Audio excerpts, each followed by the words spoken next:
اعوذ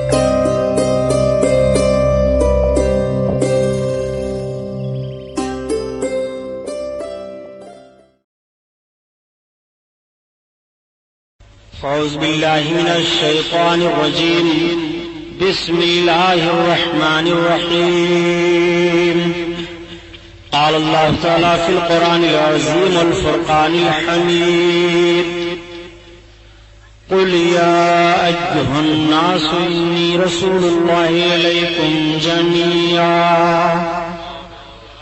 صدق اللہ البصیر القدیر وصدق رسوله الرشید النذیر والحمد للہ رب العالمین۔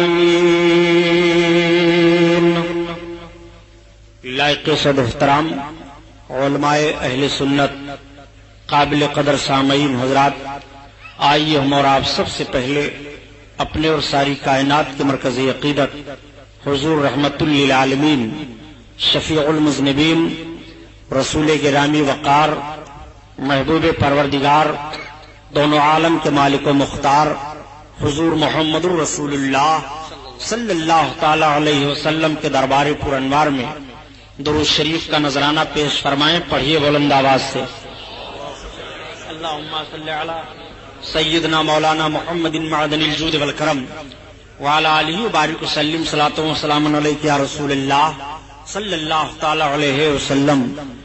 حضرات آئیے حسب معمول نعت پاک رسول صلی اللہ تعالی علیہ وسلم کے کچھ اشعار مجھ سے بھی آپ سماعت فرما لیں۔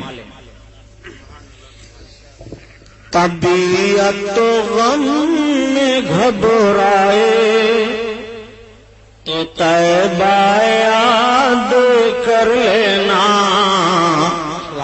تو طیبہ یاد کر لینا۔ طبیعت تو غم میں گھبرائے تو طیبہ یاد کر لینا، تو طیبہ یاد کر لینا۔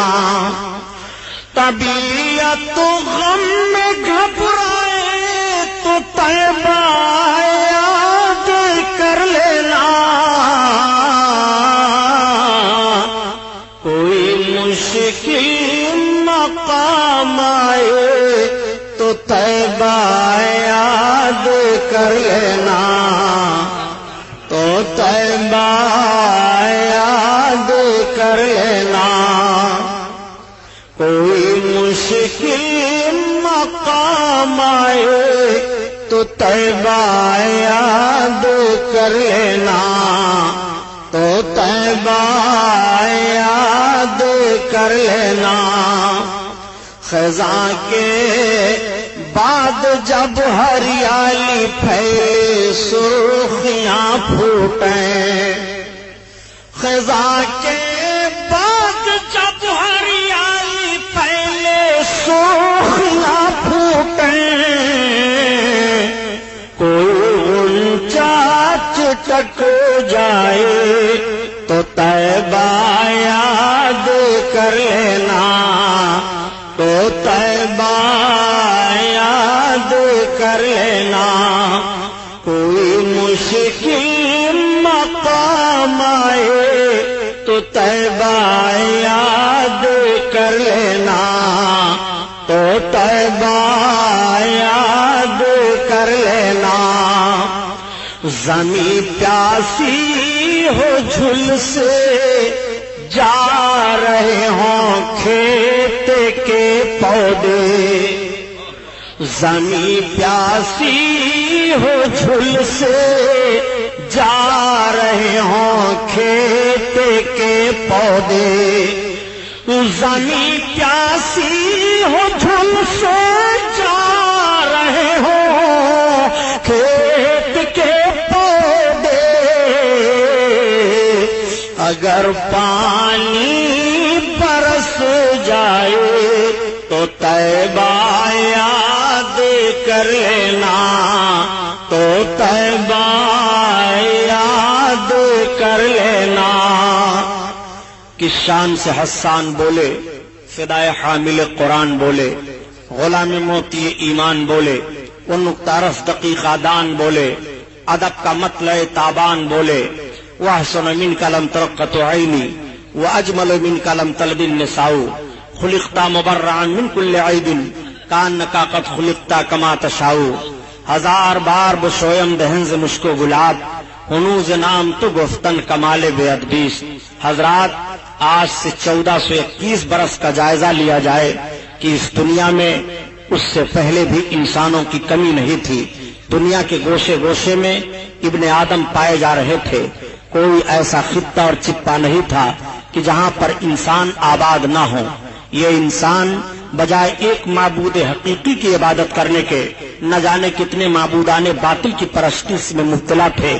یہ انسان اپنے معبود کی عبادت کرنے کے بجائے جب سویرے سویرے اگتے ہوئے سورج پر اس کی نظر پڑتی تو سورج کی شعاؤں کو دیکھ کر اس کے سامنے اپنی پیشانی کو جھکا دیتا، اور جب سورج ڈوب جاتا رات کی تاریکی میں چاند کی چاندنی پھیلتی تو یہ انسان کہتا ہے یہ چاند تو میرا معبود ہے۔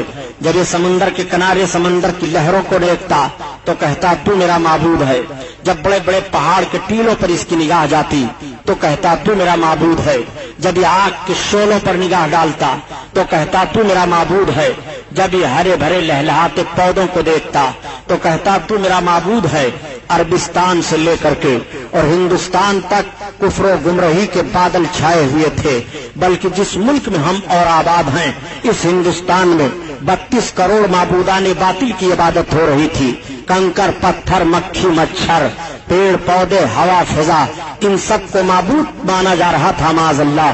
یہ انسان اپنے معبود کی عبادت کرنے کے بجائے عبادت کے معاملے میں اتنا ذہن و فکر اعتقاد کی بنیاد پر گر چکا تھا، اخلاقی طور پر انسان اتنا گرا ہوا تھا کہ جس ہندوستان میں ہم اور آباد ہیں اس ہندوستان میں سگی بہنوں کے ساتھ شادیاں کی جا رہی تھی، بچیوں کا بھیٹ چڑھایا جا رہا تھا، لڑکیاں دریاؤں میں ڈالی جا رہی تھیں، جوان لڑکی کا شوہر مر جاتا تو اسے دوسری شادی کرنے کی اجازت نہیں تھی، بلکہ اس کے شوہر کی چتا پر اس کو یا تو جل بھون کر کے بھسم ہو جانا تھا، اور یا اگر وہ زندہ رہنا چاہتی تو ایک مکان میں اسے قید کر دیا جاتا۔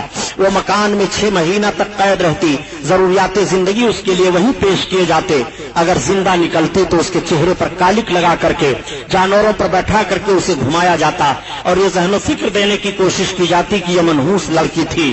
اس ہندوستان کا وہ رواج تھا، اور عربستان کا حال تو یہ تھا کہ بعض قبیلوں میں بچیوں کی پیدائش کو بہت منحوس سمجھا جاتا تھا، اگر بچی پیدا ہو جاتی تو باپ ماں کی گود سے اس کو چھین لیتا تھا، اور چھیننے کے بعد لے جاتا ایک میدان میں گڑھا کھود کر کے باپ اپنی بچی کو وہیں سلا دیتا اور اپنے قدم کو اس کے گلے پر رکھ کر کے دباتا، اس کی زبان نکل آتی، وہ بچی چیخ مارتی، باپ کے آنکھوں میں آنکھیں ملاتی، مگر باپ کی آنکھوں سے آنسو گرنے کے بجائے خون ٹپکنے لگتے، اس کے ماتھوں پر غصہ سے پسینہ آ جاتا۔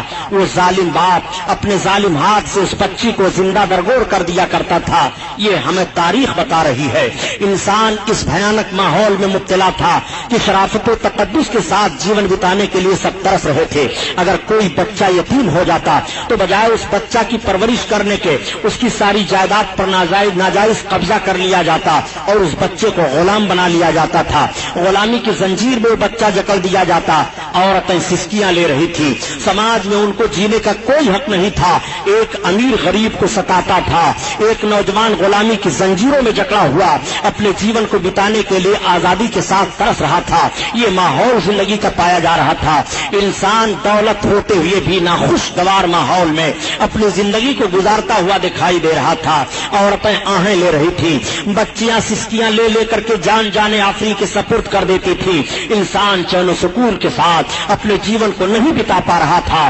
شراب خوری کی عادت تو اس طرح سے پڑ گئی تھی کہ لقمہ لقمہ پر شراب کی عادت پڑی ہوئی تھی، شراب پی کر کے اپنی ضروریات زندگی میں مبتلا ہوا کرتے تھے، اور زنا کرنا اپنے لیے اپنے آپ کو بہادری کا کام سمجھتے تھے معاذ اللہ۔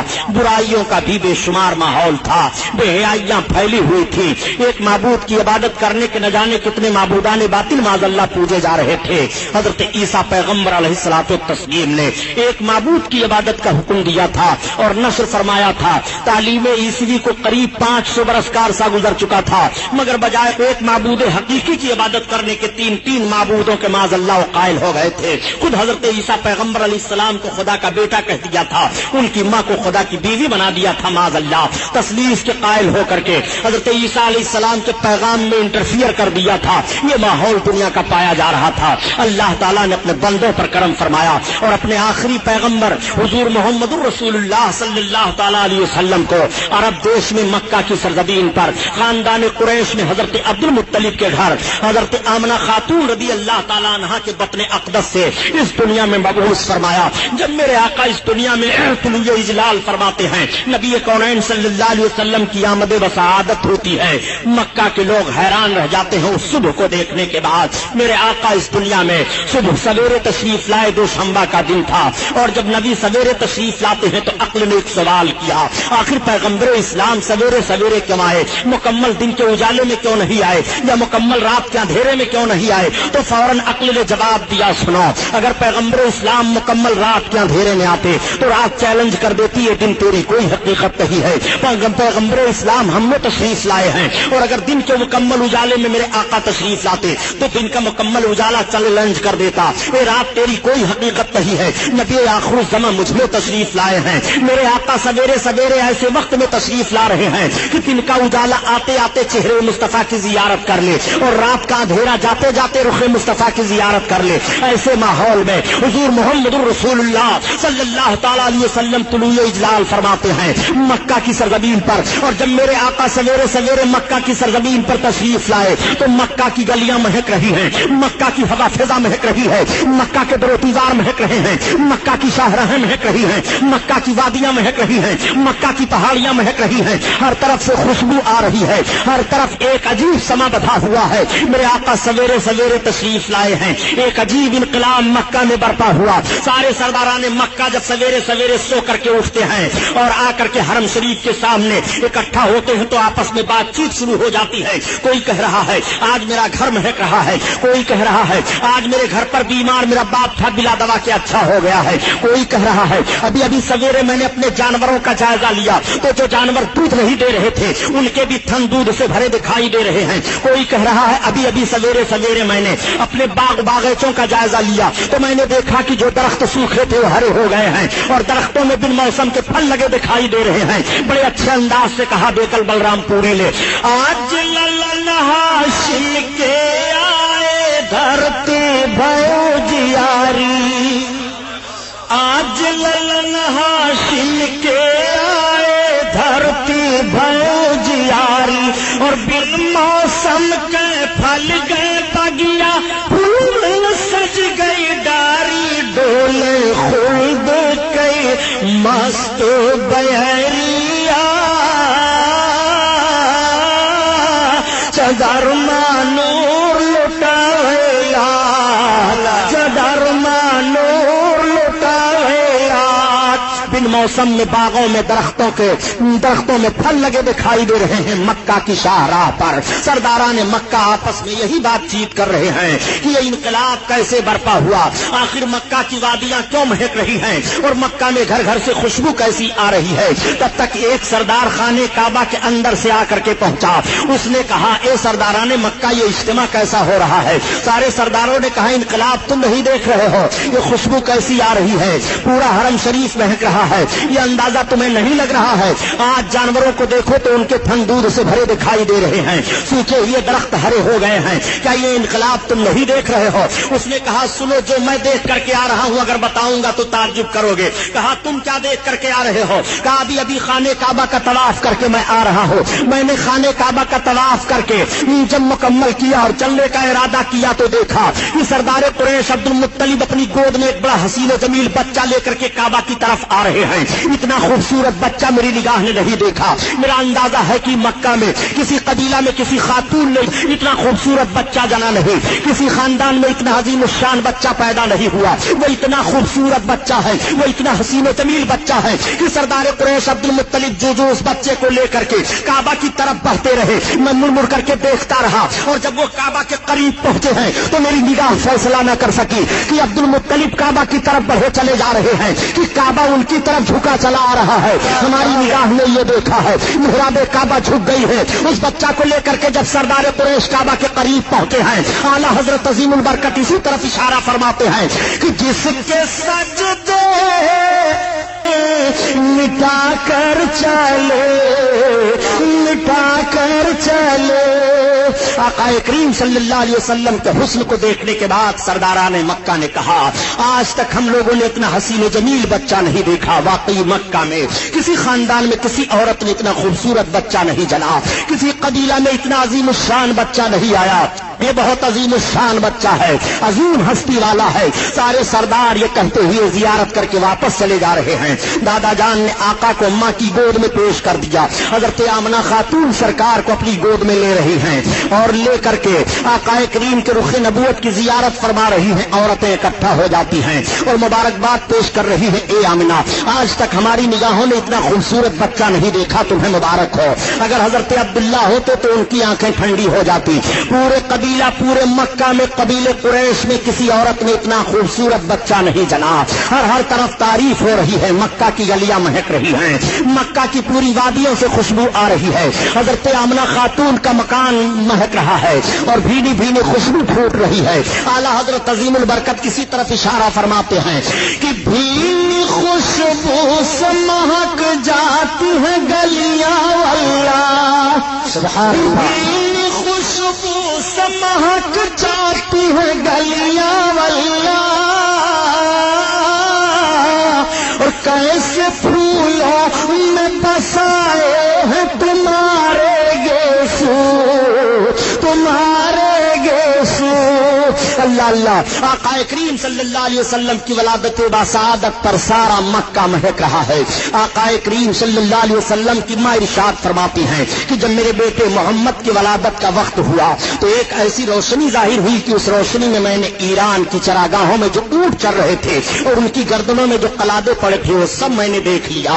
نبی کونین صلی اللہ علیہ وسلم کی ماں ارشاد فرماتی ہیں ایک روایت میں ہے کہ ایسی روشنی ظاہر ہوئی کہ میں نے مشرق و مغرب کو ملاحظہ کر لیا. نبی کونین صلی اللہ علیہ وسلم کی ماں ارشاد فرماتی ہیں کہ جب میرے بیٹے محمد کی ولادت کا وقت ہوا تو کوئی غیب سے آواز دے رہا تھا, اے امام الانبیاء کی ماں تمہیں مبارک ہو, یہ جو تمہاری گود میں جا رہے ہیں ان کا نام آسمان پر احمد ہے, زمین پر محمد ہے. نبی کونین صلی اللہ علیہ وسلم کی ماں ارشاد فرما رہی ہیں کہ جب میرے بیٹے محمد کی ولادت بسعادت ہوئی تو ان کی زمین پر پیشانی لگی اور ان کی ایک انگلی آسمان کی طرف اٹھی ہوئی تھی اور انہوں نے اپنی زبان سے 3 مرتبہ کہا. پہلی بار تو کہا اللہ اکبر, اور دوسری بار کہا الحمدللہ کثیرا, اور تیسری بار میرے بچے نے کہا اللہم رب حب لی امتی.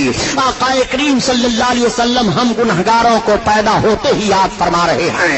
اعلیٰ حضرت عظیم البرکت کسی طرف اشارہ فرماتے ہیں کہ پہلے سجدے پہ روزے ازل سے درود,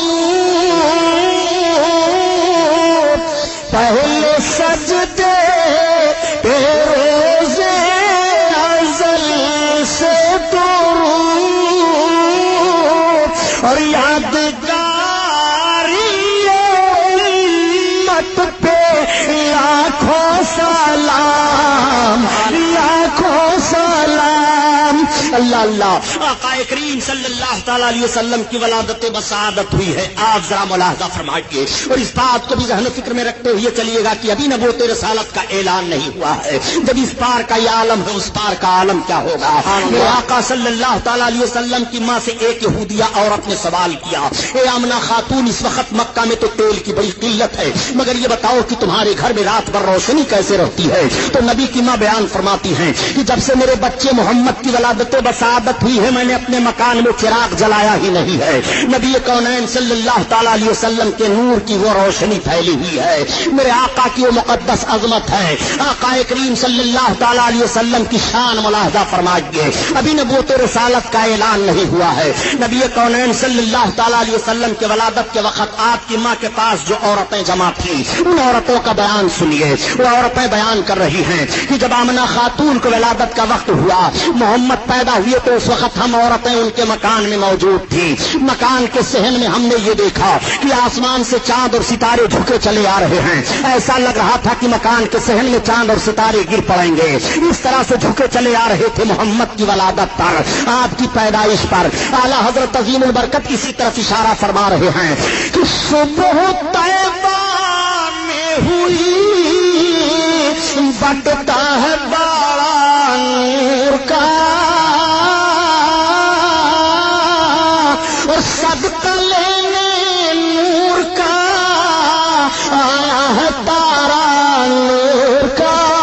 مکہ کی سرزمین پر سویرے سویرے نور کی خیرات بٹ رہی ہے. مکہ کی سرزمین پر سویرے سویرے نور لٹایا جا رہا ہے. اسی لیے تو اعلیٰ حضرت عظیم البرکت فرماتے ہیں کہ میرے آقا کے نور کا صدقہ اس طرح سے لٹایا جا رہا تھا. آقا کریم صلی اللہ تعالی علیہ وسلم کے نور کا صدقہ اس طرح سے لوٹ رہے تھے. اتار کر ان کے رخ کا صدقہ نور کا بٹو رہا تھا باڑا کہ چاند سورج مچل مچل کر جبی کی خیرات مانگتے تھے. کہ چاند سورج مچل مچل کر جبی کی خیرات مانگتے تھے. آقا کریم صلی اللہ تعالی علیہ وسلم کی ولادت و بسعادت ہوئی ہے. میرے آقا اس دنیا میں تشریف لائے ہیں. آقا کریم کے نور کا صدقہ کس نے نہیں لیا؟ چاند ستارے نے نور کا صدقہ لیا, سورج نے نور کا صدقہ لیا. نبی پیدا ہوئے ہیں. آقا کریم اپنی ماں کی گود میں ہیں. تمام عورتیں زیارت کرنے کے لیے آ رہی ہیں اور عرض کرتی ہیں اے آمنہ خاتون تمہیں مبارک ہو, تمہاری گود میں جو بچہ آیا ہے تو ختنہ شدہ پیدا ہوئے ہیں, ان کے ختنہ کی ضرورت ہی نہیں ہے. میرے آقا صلی اللہ علیہ وسلم کے حسن کی زیارت تمام قبیلے کے لوگ کر رہے ہیں. پورے مکہ کے گھر گھر میں سرکار کی ولادت کی خبر پھیل گئی ہے. ساری عورتیں سارے مرد دیکھنے کے لیے آ رہے ہیں. حضرت آمنہ خاتون کا گھر زیارت گاہ بنا ہوا ہے. ایسی بھیڑ ہو رہی ہے کہ دیکھنے کے بعد سارے لوگ یہی بیان دے رہے ہیں کہ اتنا عظیم الشان بچہ مکہ کی سرزمین پر کسی قبیلہ میں کسی خاندان میں پیدا نہیں ہوا. میرے آقا کے حسن کا تذکرہ ہو رہا ہے. ولادت کے وقت جو باتیں ظاہر ہوئی اس کا ذکر ہو رہا ہے. اس وقت کا دستور یہ تھا کہ باہر سے عورتیں آتی تھیں, دودھ پلانے کے لیے بچوں کو لے جایا کرتی تھی. مالدار گھر کے بچوں کو عورت حاصل کر لیتی. اس عورت کو مالدار خرید لیتا تھا کہ تمہارا سارا دودھ میرا بچہ پیے گا, میرے بچے کی تمہیں پرورش کرنی ہے. اس نوعیت کے تحت مکہ کی سرزمین سے 12 گھاٹیوں کے اس پار ایک آبادی تھی, قبیلے سعد کی آبادی, جہاں کے لوگ غربت و افلاس کے مارے ہوئے تھے, قحط سالی کے شکار ہوا کرتے تھے. ان میں بیماریاں پھیلی ہوئی تھی. وہ بہت پریشان حال تھے. 10 عورتیں تیار ہوئی کہ چلو مکہ میں مالدار گھروں پر بچوں کی پیدائش ہوئی ہے, وہاں سے بچے لے آئے جائیں اور دودھ پلا کر کے خدمت کی جائے, انعام و اکرام ملیں گے, اجرت حاصل ہوگی. انہیں 10 عورتوں میں حضرت حلیمہ سعدیہ بھی ہیں. حضرت حلیمہ سعدیہ نے کہا میں جانے کی طاقت نہیں رکھ رہی ہوں. عورتوں نے کہا حلیمہ تمہیں چلنا پڑے گا. حلیمہ نے کہا دیکھو آج کئی روز کی میں بھوکی ہوں, پانی پر گزارا کر رہی ہوں, میری سواری کا جانور بھی بڑا کمزور ہو چکا ہے. عورتوں نے کہا نہیں حلیمہ تمہیں چلنا پڑے گا. حضرت حلیمہ کو بھی عورتوں نے تیار کر لیا. اب حلیمہ سے سواری پر سوار ہو کر کے چلی ہیں, مگر قافلہ کی عورتوں کی سواریاں طاقتور تھی, وہ آگے نکل جاتی ہیں, حلیمہ کی سواری پیچھے رہ جاتی ہے. راستے میں 7 جگہوں پر حلیمہ کی سواری کمزوری کی بنیاد پر بیٹھ جاتی ہے. تمام عورتوں تو مکہ میں پہنچ کر کے مالدار گھروں پر جا کر کے بچوں کو حاصل کر لیتی ہیں, مگر حلیمہ دیر میں پہنچی. حلیمہ جب پہنچنے کے بعد 2 گھروں کا جائزہ لیتی ہیں. پتہ یہ چلا کہ بچے خالی نہیں ہیں. حلیمہ پھر دوسرے گھر پر جاتی ہیں, پتہ چلا یہاں پر بھی کوئی بچہ نہیں ہے. کئی گھروں کا جائزہ لینے کے بعد حلیمہ مایوس ہو جاتی ہیں. تب تک ساتھ میں آنے والی ایک عورت مل گئی. حلیمہ سے پوچھا حلیمہ تمہیں کوئی بچہ ملا کہ نہیں ملا؟ حلیمہ نے کہا مجھے کوئی بچہ نہیں ملا. اس عورت نے کہا حلیمہ سنو, وہ دیکھو جو سامنے حویلی دکھائی دے رہی ہے وہ سردار قریش عبد المطلب کی بڑی حویلی ہے, اس میں ایک مکان ہے, وہاں پر چلی چلو. اے حلیمہ وہاں ایک ایسا بچہ ہے, وہ بچہ یتیم ہے. اس عورت نے تو یہی کہا, مگر اسے کیا معلوم کہ وہ یتیموں کو سہارا دینے والے ہیں, وہ یتیموں کے غمخوار ہیں, وہ یتیموں کے چارہ جو ہیں. آقا کریم صلی اللہ تعالی علیہ وسلم کا پتہ وہ عورت حلیمہ کو بتا رہی ہے. اس عورت نے کہا اے حلیمہ اگر مجھے